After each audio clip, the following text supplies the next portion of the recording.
شاهسر علامه باباجان غفورов تاجیکان. تاریخ قدیمترین، قدیم، عصر میانه و دوره نو. گفتاری دهم.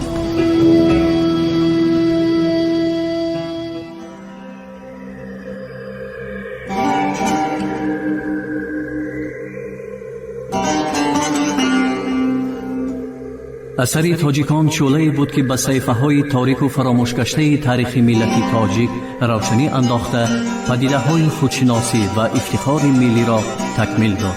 پرزیدنت جمهوری تاجیکستان امام علی رحمان.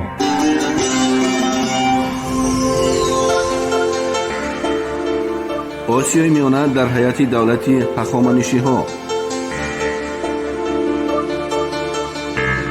ولایت و مملکت که از یک چند ناحیه عبارت بود در اوستا دهیو نام دارد. دیاکنف درست قید میکند که روشن کردن معنی این اصطلاح مشکل است.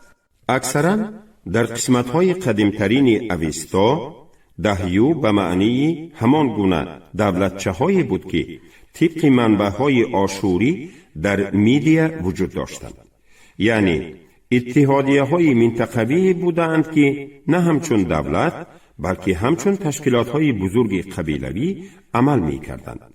لیفشیتز حقانی خاطر رسان می کند که دهیو پیش از همه مفهومی حدودی و گیوگرافی است که در آن عمومیت اتنیکی خیلی زیاد است، ولی آن حالا در ترکیب دولتی تشکل یافته واحدی مأموری نیست. در سری دهیو پاتی می ایستاد. از شخصان دیگری که حاکمیت به دستشان بود سستر حکمران حاکم را نام بردن ممکن است که حکمش به این یا آن محل روا بود. در اوستا برای افاده معنی اتحادیه ناحیه ها اصطلاح دهیوسستی حاکمیت بر ناحیه ها موجود است. سردار چنین اتحادیه دهیوپاتی تمامی دهیوها حاکمی تمامی ناحیه ها بود و حقوق یک حاکمیتی نداشت، چون که بغیر از او دهیونم فراتمتادا شورای بزرگانی اتحادیه ناحیه ها نیز فعالیت می کرد. ظاهرا حاکمیت دهیوپاتی ها و حتی حاکمی تمام ناحیه ها محدود بود و شورا بر حاکمیت آنها نظارت می کرد.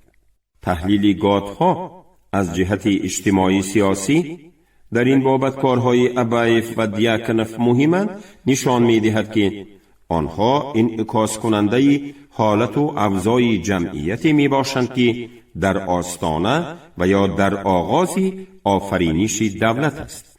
جماعی در گاتها تصویر شده از تاراجگری، تاخت و تازی وحشیانه همسایگان، غارت شدنی چارپایان به داد آمده است. گاتها به زندگی آرام و آسایشته و موجودیت مکانهای گلگل شکوفان با سروری شاهان خوب دعوت می کنند. همه این تغییرات بزرگی اجتماعی را طلب می کرد که جریان آنها در آن زمان خیلی تیز و تند بود. این حالت را نیز به نظر گرفتن ضرور است که در دوره اولی جمعیت صنفی موقع حل کننده را در بین صنف حکمران همیشه اعیان و اشراف قبیله، پیشوایان و روحانیانی که در زمینه ساخت جماعت ابتدایی به میان آمده بودند اشغال می‌کرد. اما دولت متحده تنها عنعنه‌های قبیلوی و حکمرانی اولیگارخی را که با ریشه های محلی و جماعوی خود پرقوت بوده و از این وجه دائما جدایی طلب است از میان برداشته به وجود آمده می تواند. به همین طریق مناسبت های اجتماعی سیاسی دوره مذکور را در آسیای میانه همچون مناسبت های گذریش از ساخت ابتدایی جماعتی به ساخت جمعیتی صنفی معنیداد کردن ممکن است. جماعت قبیلوی از بین رفته، جماعت دیهات به میان می آمد. عائله جداگانه واحدی خواجگی جمعیت شده می ماند، گفته است انگلز. اساس جماعت دیهات را برخلاف جماعت قبیلوی نه مناسبت‌های قبیلوی بلکه علاقه‌های خواجگی و تریتوریوی تشکیل می‌کردند. در تاریخ مردم آسیای میانه جماعت دیهات رولی کلانی بازیده، عصرهای پاینده و برقرار بوده است.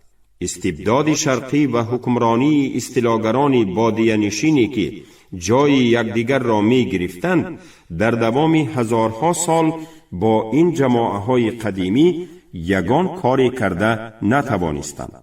قید می کند انگلز در آنتی دیورینگ. در داخل آبشینه تدریجاً نابرابری مال و ملکی می افزود. غلامداری پاتریارخالی انکشاف می یافت. دارایان و کمبغلان پیدا می شدند. موقع سپهسالاران همچون شخصان دائما صاحب منصب بلند می گردید. ولی حاکمیت آنها را شورای کهنسالان و مجلس قبیلوی محدود می کرد.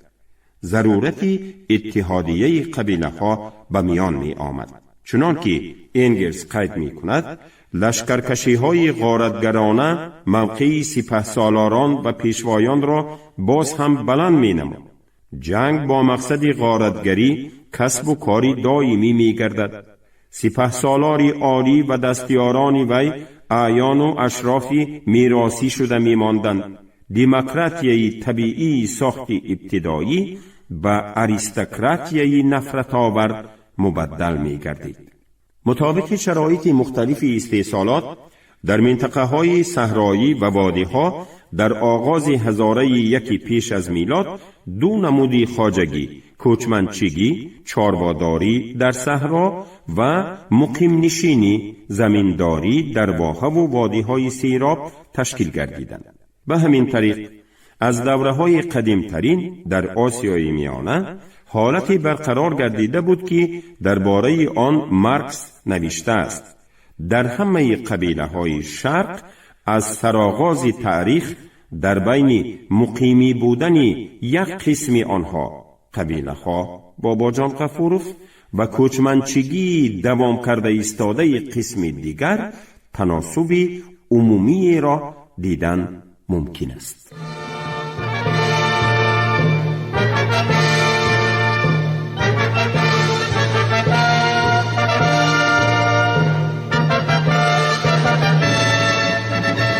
اثری تاجیکان شعله‌ای بود که به صحیفه‌های تاریک و فراموش گشته تاریخ ملت تاجیک روشنی انداخته، پدیده‌های خودشناسی و افتخار ملی را تکمیل داد.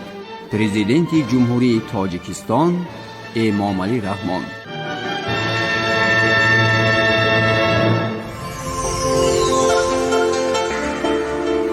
آسیای میانه در حیات دولتی هخامنشی‌ها. مسئله تشکل قدیمترین دولت‌ها.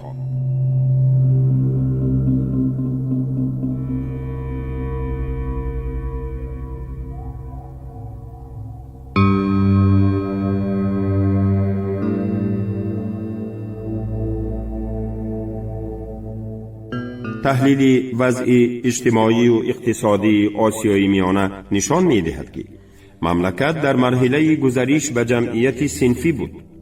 کاملا طبیعی است که در بعضی از ناحیه‌های مترقی آسیای میانه اولین دولت‌ها تشکیل می‌یافتند و احتمال اینها همان دولت‌هایی بودند که در اوستا دهیوسستی نامیده شدند.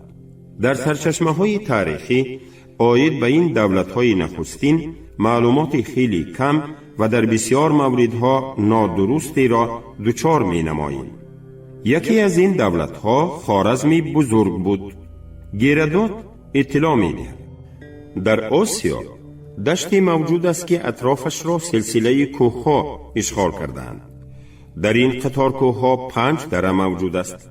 زمان این دشت مال خوارزمیان بود و آن در حدود خاکی همین خوارزمیان، گیرکانیان، پارتها، سرنگها و تمنیها جای گرفته است. از کوهی که در اطراف دشت جا دارد دریای بزرگی اکیس جاری است. اولها دریا به 5 شاخاب تقسیم شده زمینهای مردمان ذکر شده را آبشار می نمود. این پارچه از گیردات بحث زیاد را به میان آورده است. تفسیرات مختلف از جمله کاملا فانتاستیکی در این بابت بیان شده است. حقیقتا هم در اینجا دشواری های زیاد پیش می آید.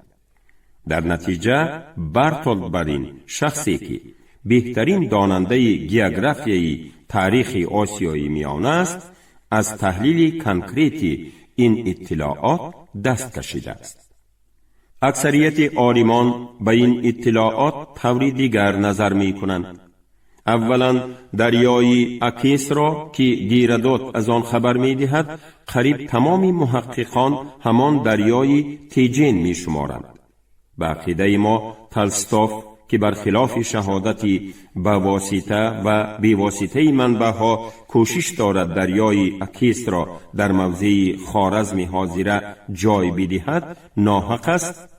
ثانیاً اطلاعاتی که در اثرهای دیگر مؤلفان قدیم موجود است به نظر گرفته می شود. مؤلف یونانی گیگتی میلیتی نزدیک سال 500 پیش از میلاد از گیردات پیشتر خوارزمی ها را یاد می کند که قسماً در دشت و قسماً در کوه ها در شرق پارت زندگی می کردند. روشن است که این نه خوارزم حاضر زمان بلکه ناحیه است در نواحی هرات و مرو.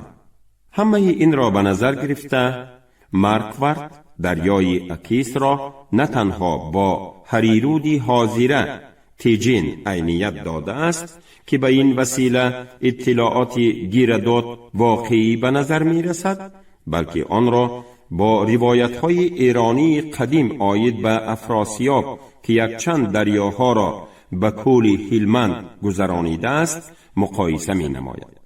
وی به بودن اتحادیه کلان قبیله های شرقی ایرانی خوارزم بزرگ عقیده خود را اظهار داشت. تمام قضیه گیوگرافی در بالا آورده شده از آن شهادت می دهد که مرکز این اتحادیه در خوارزم حاضر زمان نبوده جنوبتر در ناحیه مرو و هرات جا داشت. سایر قوم ها که باعث تشکل چنین اتحادیه گردیده است مسئله دیگر است. در این باره دو نظریه موجود است. بعضی ها اثبات می کنند که اطلاعات گیکتی و گیردات شاهد حرکت به تدریج خوارزمی ها از شمال به جنوبند. دیگران برعکس معتقدند که خوارزمی ها از ایران به محل های نزد ارل حرکت کردند. مارکوارت نظریه پیش راند که ایریانم و ایجه که اصلا معنی لغویش فراخنای آریانا است با همین خوارزم بزرگ عینیت دارد. درباره آن اطلاع داده می شود که نزدیک دریای داتیه ظاهراً دریای امو واقع است و زمستان اینجا 10 ماه طول می کشد. این نظریه از طرف اکثر محققان پذیرفته شده است. برای تصورات بیشتر پیدا کردن آید به خوارزم بزرگ زبانشناسان علل خصوص هنین کاری زیاده انجام دادند. از جمله او زبان اوستا را با آن اطلاعاتی که آید به زبان خوارزمی است مقایسه کرده است. ماهیت عقیده هنین در آن است که دو لهجه اساسی اوستا را نه به گروه غرب ایرانی و نه شرق ایرانی نسبت دادن ممکن نیست. آنها موقعی مابینی را اشغال می کنند. از روی عقیده او این حالت با پیشنهادی که گویا گاتها قدیمترین قسمت اوستا در موضع مرو و هرات و متنهای بعدی اوستایی اکثراً در سیستان آفریده شده اند مطابق شده می تواند. خلاصه او چنین است: تدقیق عمیق‌تری هم لازم نیست برای آنکه بگوییم شهادت زبانی که متریال های خوارزمی داده است حقیقت بودن کنسترکسیون تاریخی ما را اثبات می کند، ولی یک چیز را می توان گفت: آنها با وی مطابقت می کنند. اثری تاجیکان شعله‌ای بود که به صحیفه های تاریک و فراموش گشته تاریخ ملت تاجیک روشنی انداخته، پدیده های خودشناسی و افتخار ملی را تکمیل داد. پرزیدنت جمهوری تاجیکستان امامعلی رحمان.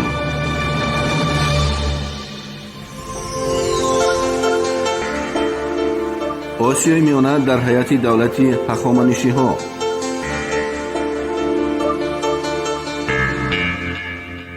به همین طریق گرچند بسیار مسئله های مربوط با خوارزم بزرگ ناروشن باشند هم، به موجودیت چنین اتحادیه بزرگ شبهه کردن محال است. دومین دولت بزرگ سلطنت باختر قدیم بود. تاریخ نویس یونان قدیم کتیسی حکایتی را درباره لشکرکشی شاه آشوری نینا به باختر محفوظ داشته است. در آن آید به سیرنفوس بودن باختر، زیاد بودن شهرهای کلان، درباره پایتخت این دولت باختری استحکامدار، شاه باختری اکسار، گنجینه های فراوان آن خبر داده می شود. چنانکه علم تاریخ شناسی حاضر زمان اثبات کرده است، لشکرکشی های آشوری تا باختر نرسیدند. از این رو حکایت قتیسی را ساختکاری ادبی می شمارند که در تقلید از حکایت گیردوت آید به لیدیا را گرفتن کروش نوشته شده است. اکثر عالمان اصلی مندرجه حکایت قتیسی را رد نموده، در برابر این عقیده دارند که آن در اساس روایت هایی در ایران پهن شده به میان آمده است. دلیل موجودیت باختری مقتدر را از اطلاع گیردوت درباره آنکه در سری راه کروش بعد از تسلیم لیدیا بابل مردمی باختر سکایی ها و مصریان می ایستادند می توان دید. پس باختر با دولت های بزرگی مصر و بابل در یک قطار می ایستاده است. گیگر نیز معتقد بود که باختر قدیم از جهت توانایی از ناحیه های همسایه بالاتر بوده، در بین آنها موقع خاصی را اشغال می نمود. خاک این اتحادیه ظاهراً از حدود باختر وسیع تر بود. طبق بعضی معلومات ها به هیئت آن ممکن است نه همه وقت مرغیان و سوخت داخل می شدند. شهرت بایگری های طبیعی باختر بیرون از حدود آن تا آسیای نزدیک رسیده بود. مخصوصاً لاجوردی بدخشانی بهای بلندی داشت.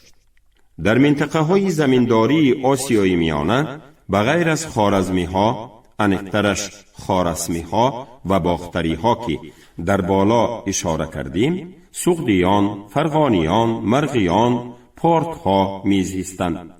سغدیان در وادی دریاهای زرافشان و قشقدریا، فرغانیان در وادی فرغانه، مرغیان در واحه مرو، پارت ها در طرف شمالی کوههای کوپدداغ عمر بسر می بردند.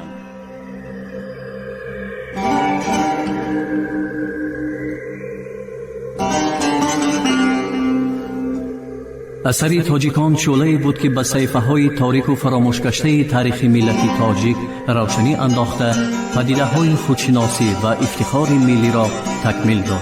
پرزیدنت جمهوری تاجیکستان امامعلی رحمان.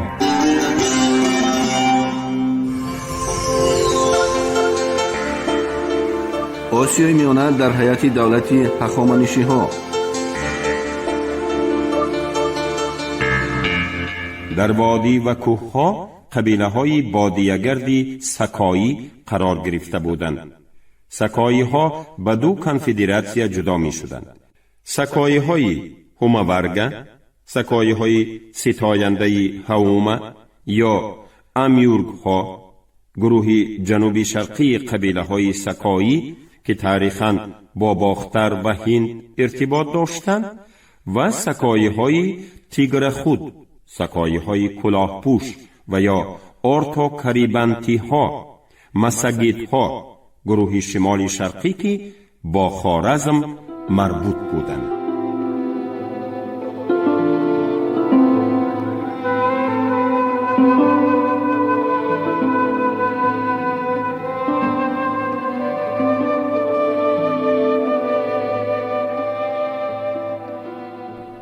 زردشتیه.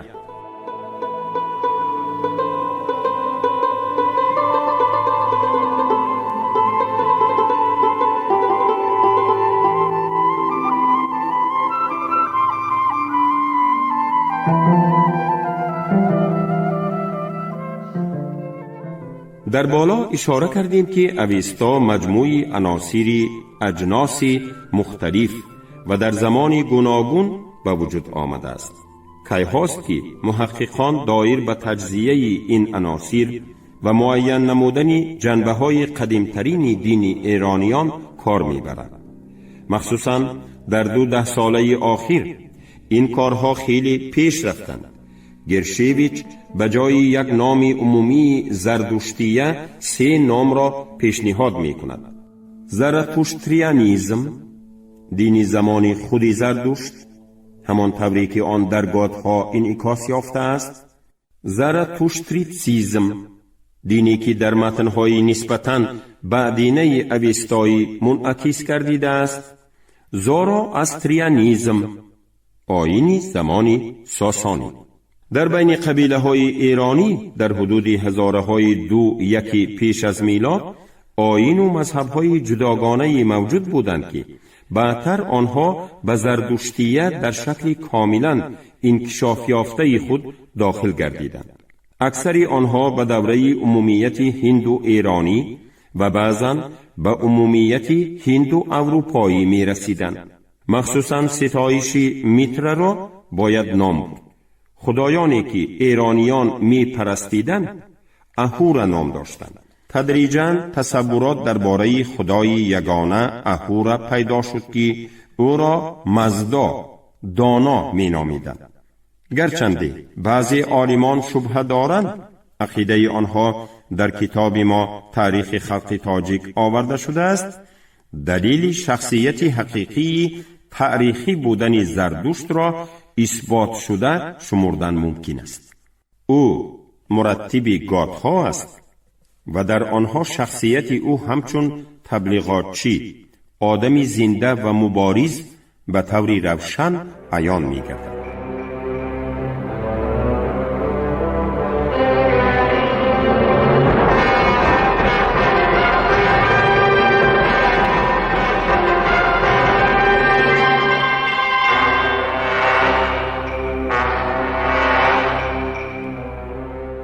ثانیتر در خرد اوستا زردشت همچون پرسنژ اساطیری پیدا می شود.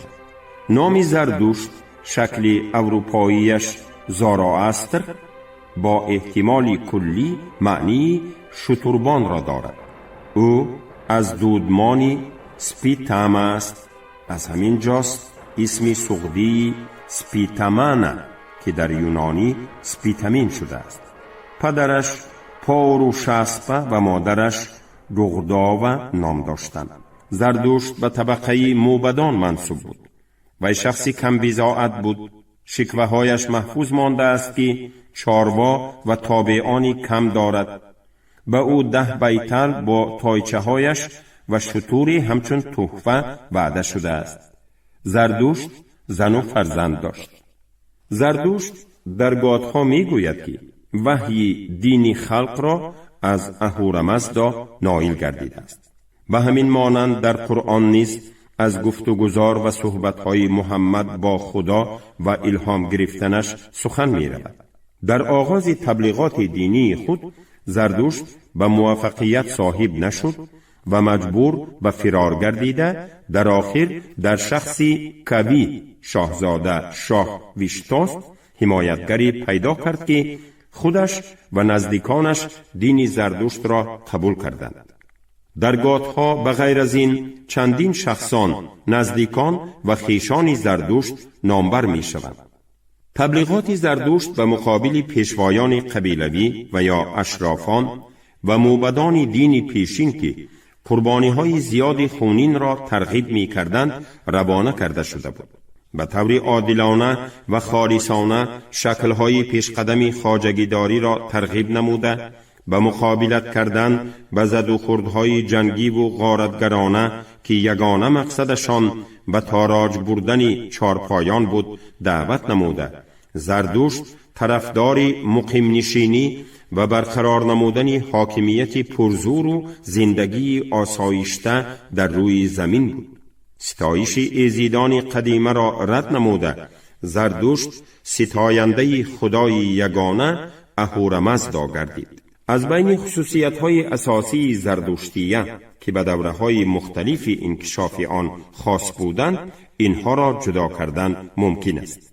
یکم، در شکل‌های اولین زردشتیه تمایل مونوتئیستی یک خدایی که در عبادت به خدای یگانه اهورامزدا هرموز افاده یافته بود به نظر می رسد.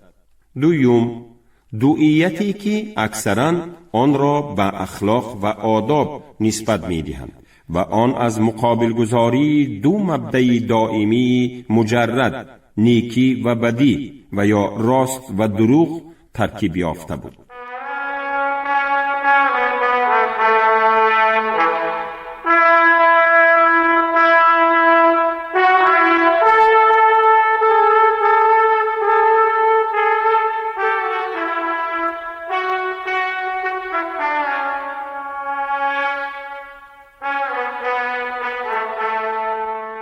سرور قوه های نیکی، راستی، عدالت، روشنایی و غیره خدای بزرگ اهورامزدا، سرور قوه های بدی، دروغ، تاریکی و غیره ایزیدی بد و دشمن اهرمانیو، در نوشت اوستایی انگراماینو، بعداً اهریمن می باشند.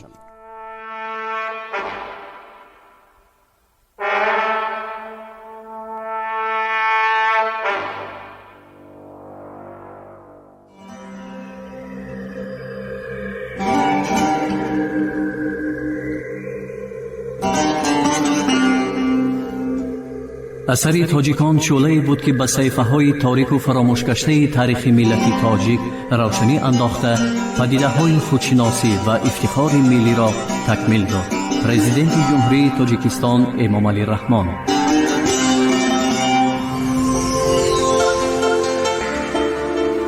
آسیای میانه در حیات دولتی هخامنشی‌ها.